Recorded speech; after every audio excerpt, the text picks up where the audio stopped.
Caribbean രാജ്യമായ Trinidad and ടൊബാഗോയുടെ പരമോന്നത civilian ബഹുമതി നേടിയ ആദ്യ വിദേശ നേതാവ് Narendra Modi. Indian Olympic association president PT. Usha.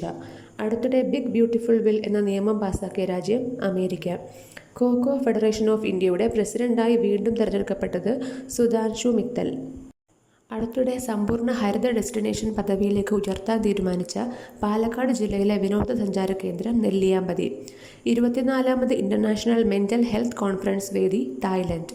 Thiruvananthapuram നഗരത്തിൽ മാലിന്യം വലിച്ചെറിയുന്നവരെ പിടികൂടാൻ സഹായിക്കുന്ന AI സംവിധാനം ശുചിത്വ ഐ.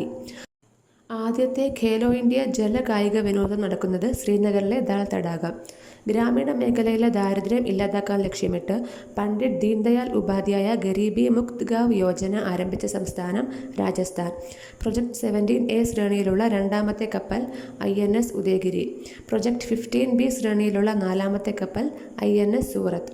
വെള്ളപ്പൊക്ക മുന്നറിയിപ്പ് 2 ദിവസം മുൻപ് തന്നെ നൽകാൻ കഴിയുന്ന web അടിസ്ഥാനമാക്കിയ platform see flood.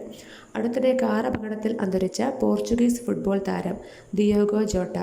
2025 quad വിദേശകാര്യ മന്ത്രിമാരുടെ സമ്മേളനം വാഷിംഗ്ടൺ. കരളിലെ ക്യാൻസർ കണ്ടെത്താൻ സഹായിക്കുന്ന പേപ്പർ അധിഷ്ഠിത സെൻസർ സംവിധാനം വികസിപ്പിച്ചത് Indian institute of science Bangalore. അഫ്ഗാനിസ്ഥാനിലെ താലിബാൻ സർക്കാരിനെ അംഗീകരിച്ച ആദ്യ രാജ്യം റഷ്യ. 1 കോടി ഓഹരി വിപണി നിക്ഷേപകരെ മറികടക്കുന്ന 3ാമത്തെ ഇന്ത്യൻ സംസ്ഥാനമായി മാറിയത് ഗുജറാത്ത്. അന്താരാഷ്ട്ര ടെസ്റ്റ് ക്രിക്കറ്റിൽ ഒരു ഇന്ത്യൻ ക്യാപ്റ്റന്റെ ഏറ്റവും ഉയർന്ന സ്കോർ നേടിയത് ശുഭ്മാൻ ഗിൽ.